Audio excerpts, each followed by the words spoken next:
بسم اللہ الرحمن الرحیم اللہم صلی علی سیدنا و مولانا محمد بارک وسلم صلاۃ و سلام علیک یا رسول اللہ صلی اللہ تعالی علیہ وآلہ وسلم۔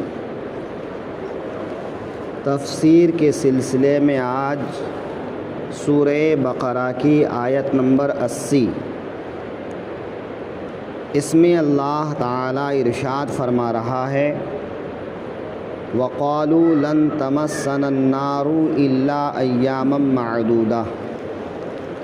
اور بولے ہمیں تو آگ نہ چھوئے گی مگر گنتی کے دن۔ قُلْ اتَّخَذْتُمْ عِندَ اللَّهِ عَهْدًا فَلَن يُخْلِفَ اللَّهُ عَهْدَهُ، تم فرما دو کیا تم خدا سے کوئی عہد لے رکھے ہو، جب تو اللہ ہرگز اپنا عہد خلاف نہ کرے گا۔ ام تقولون علی اللہ ما لا تعلمون، یا خدا پر وہ بات کہتے ہو جس کا تمہیں علم نہیں۔ مطلب یہ ہے کہ یہودیوں کے اندر ایک بات عام طور پر تھی، اور وہ یہ کہ ہم کو جہنم کی آگ نہیں چھوئے گی، ہم جہنم میں نہیں جائیں گے۔ کیوں؟ کہ ہمارے باپ دادا انبیاء کرام ہیں، ان کی وجہ سے ہم جہنم میں نہیں جائیں گے، چاہے ہم جیسا بھی گناہ کر لیں، جیسا بھی خراب کام کر لیں، اور اگر گئے بھی تو جہنم میں ہم کبھی نہیں رہیں گے، کچھ دن کے لیے جہنم کے شعلے ہم تک پہنچ سکتے ہیں۔ اب وہ کچھ دن کتنے دن ہوں گے؟ یعنی جہنم میں داخل ہونا نہیں کہ صرف جہنم کی آگ کا ان کو چھو لینا یا اس کے شعلے ان تک پہنچ جانا۔ تو کسی نے کہا کہ 40 دن، اس لیے کہ حضرت موسیٰ علیہ السلام جب 40 دن کے لیے کوہ طور پر گئے تھے تو بنی اسرائیل نے بچھڑے کی پوجا کی تھی، تو جتنے دنوں تک انہوں نے بچھڑے کی پوجا کی تھی اتنے دنوں تک جہنم کی آگ ان کو پہنچے گی۔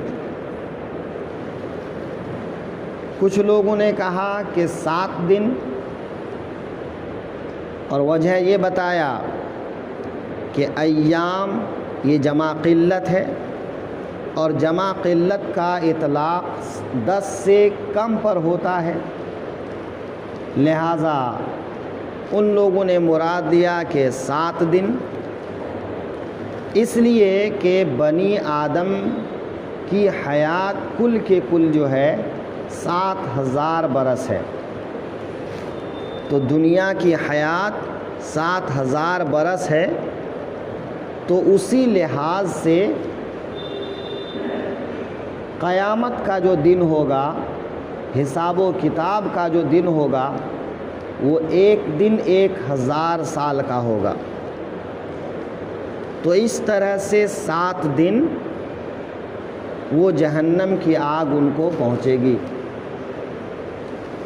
یا کچھ دوسرے لوگوں نے کہا 40 دن، اس لیے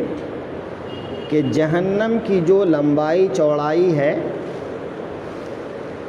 وہ 40 سال کی مدت تک ہے،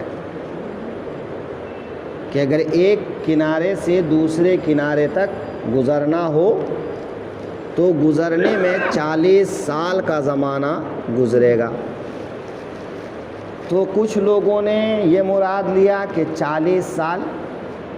کہ بس ہم جہنم کے اس کنارے سے اس کنارے تک چلتے رہیں گے،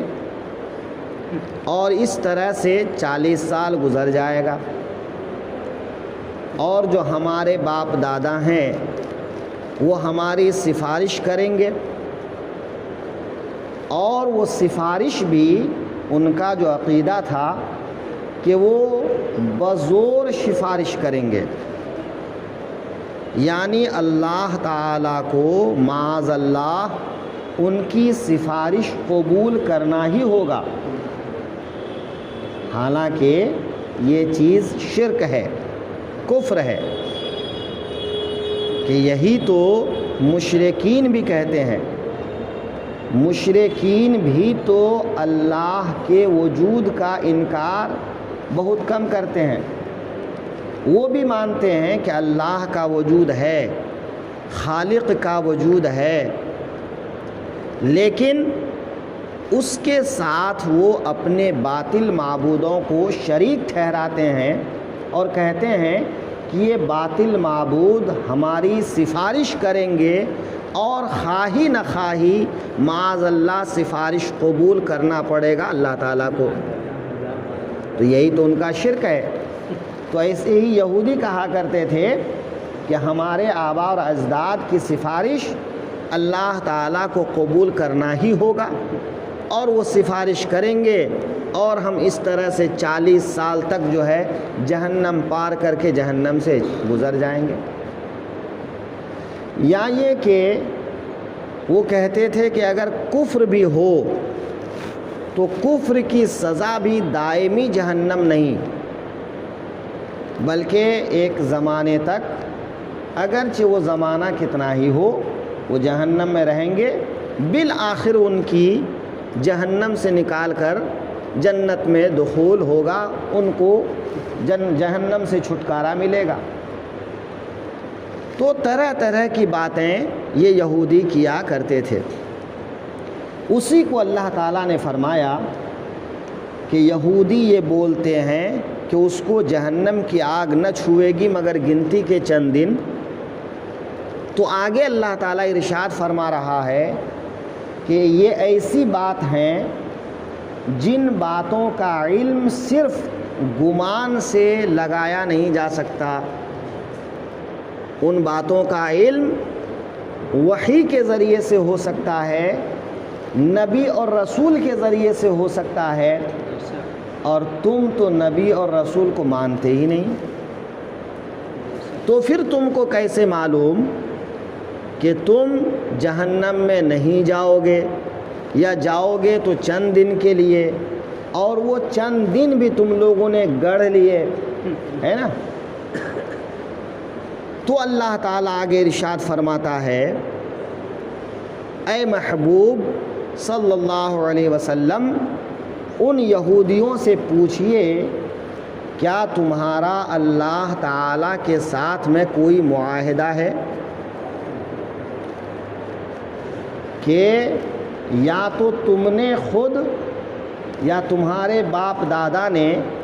ایسا کوئی معاہدہ کر لیا ہو جس کی وجہ سے اللہ تعالیٰ کو اپنا وعدہ پورا کرنا ہی ہوگا، یا یہ کہ اللہ تعالیٰ نے تم سے ایسا کوئی معاہدہ کیا ہے کہ وہ اپنے معاہدے کے خلاف نہیں کرے گا؟ کیا اللہ تعالیٰ نے تم سے ایسا کچھ کہا ہے؟ ظاہر سی بات ہے کہ ایسی کوئی بات نہیں ہے، کہ نہ تم کو انبیاء نے ایسا بتایا، نہ تمہارے پاس وحی آئی، صرف اٹکلیں لگاتے ہو، گمان کرتے ہو، یا پھر یہ کہ ایک کے بعد ایک، ایک کے بعد ایک سنتے چلے آئے اور تم تک یہ بات پہنچی اور تم نے ان باتوں پر یقین کر لیا، ان کی سچائی جاننے کی کوشش نہیں کی، ہے نا۔ یا یہ کہ حضرت یعقوب علیہ السلام کے بارے میں آیا ہے کہ اللہ نے ان کے بیٹوں کے سلسلے میں ان سے فرمایا کہ ان کے بیٹوں کو جہنم میں داخل نہیں فرمائے گا، چونکہ حضرت یعقوب کے بیٹوں نے اپنے بھائی کو کنویں میں ڈالنے کا جو گناہ کیا تھا اور باپ کو حقیقت نہ بتا کر ان کو تکلیف میں رکھنے کا جو گناہ کیا تھا، اس گناہ سے ان لوگوں نے ایک وقت اپنے باپ سے بھی معافی مانگی اور اپنے بھائی سے بھی، اور ان کے باپ نے بھی معاف کر دیا اور ان کے بھائی نے بھی معاف کر دیا۔ تو وہ تو حقوق اللہ اور حقوق العباد دونوں اس طرح سے معاف ہو جاتے ہیں۔ تو ان کے بارے میں تھا، نہ کہ تمہارے بارے میں، اور تمہارے پاس اس کی کوئی سند نہیں ہے کہ یہ بات تمام اسرائیلیوں کے بارے میں ہے کہ کسی بھی اسرائیلی کو جہنم میں اللہ تعالیٰ داخل نہیں فرمائے گا، اس کی تمہارے پاس کوئی سند نہیں ہے، یہ صرف اٹکلیں لگاتے ہو۔ ظاہر ہے تمہارا کوئی معاہدہ نہیں ہے، اس طرح ان باتوں پر تمہارے پاس کوئی پکا علم نہیں ہے، تو پھر تم کیوں ایسی باتیں کہتے ہو اللہ کے بارے میں جن باتوں کا تمہیں علم نہیں ہے؟ ام تقولون علی اللہ ما لا تعلمون، یا خدا پر وہ بات کہتے ہو جس کا تمہیں علم نہیں ہے۔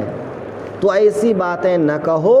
ایسی باتیں کہہ کر تم اپنے لیے عذاب کو اور بڑھا رہے ہو۔ لہذا چاہیے کہ تم نبی آخر الزماں کی بات مانو، ان پر ایمان لے آؤ اور نجات کا راستہ اسی کو اپنا لو، ہے نا؟ آج بھی لوگ بہت سی اٹکلیں لگاتے ہیں۔ بعض مسلمان اتنے چرب زبان ہوتے ہیں اور ایسی دینداری کی بات کرتے ہیں کہ آپ سنیں گے تو کہیں گے واہ کتنا بڑا سچا اور پکا مسلمان ہے، لیکن اکثر آپ نے دیکھا ہوگا جو اس طرح چرب زبانی کرتا ہے وہ بڑا دھوکہ باز ہوتا ہے، وہ کہیں نہ کہیں جو ہے ایسا کام کرتا ہے اور اپنے ان برے کاموں کو چھپانے کے لیے اپنی زبان کی تیزی کا سہارا لیتا ہے۔